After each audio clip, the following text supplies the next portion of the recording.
My name's Pat and this is Brennan, and we're Laura's parents. A number of years ago, after the tragic passing of her daughter Laura, we wanted to set up a charity in Laura's memory, and what better way we felt than to set one up to support children. Children meant so much to Laura that the objective of the charity is to help children who may be suffering from serious life-threatening or life-limiting illnesses. Thankfully, we've been in a position over the past few years to help many families and their children, hopefully to have a better life. Owen was on waiting list in the HSE for 2 years.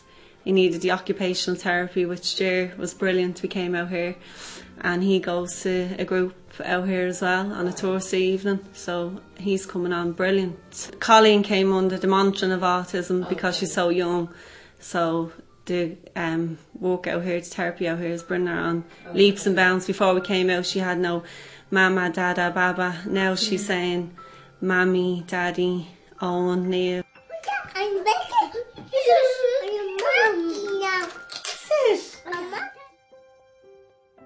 It's really hard because you have to kind of put up to the kids a lot, don't you? Yeah, and it's really hard. It's boot camp. But then, like, this is our 8th week, and it's like the last couple of weeks, everything is just falling into place, and it's like he's happy coming in and he's happy coming out. And the hearing test was 18 months. I had to go private for the hearing test.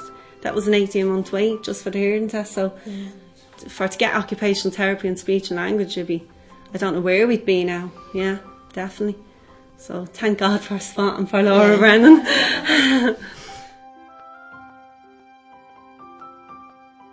Well, my name is Mary Kate Mooney, and I was led on the trial to get desensitised for my nut allergy, and to go over you had to pay for flights, and so the campaign helped us get the money to go over and get desensitised.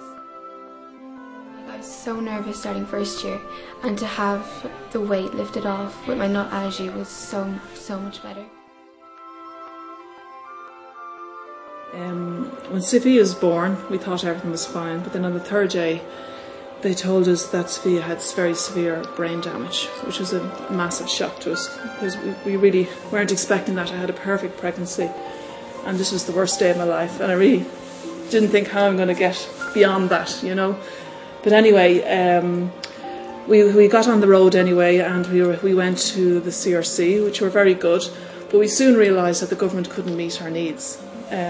Sophia needs physiotherapy on a daily basis, and she needs speech therapy and occupational therapy.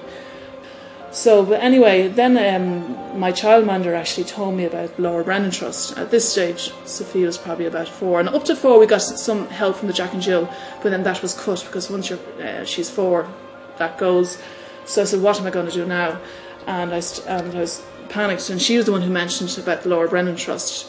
So I sent off through the website the application, thinking I wouldn't hear from them for months. About a week or 2 later, I got an email from Pat, Laura's dad, saying that he'd love to meet Sophia, and either him or the team would be around. One of the team would be around to interviews. So Denise came a week later, and it was such a breath of fresh air, her coming in saying, well, what can we do for you? Not trying to prove that there's something wrong with her. Like, sometimes the HSC, you'd have to go through filling forms after form to prove there's something wrong with her so that you could get help. And initially her first word out of her mouth was, what can I do to help you? Donald's been getting a lot of one-to-one at home recently, one-to-one therapy, and it's been absolutely super for him and for us, his family, and he is much happier for it, and we can see that he's really engaged with us and the world, and he's given us a lot more eye contact than he used to. We've kind of worried about his eye contact for years, and it's you know, it's a very important thing for a family, making connection with your child, obviously.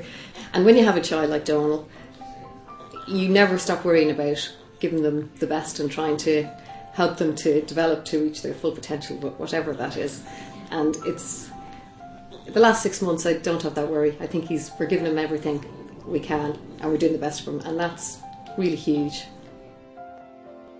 We really hope that this video gives you a real in-depth insight and understanding, a full understanding of what the charity is doing and where your money is going. We really feel it'll touch your hearts.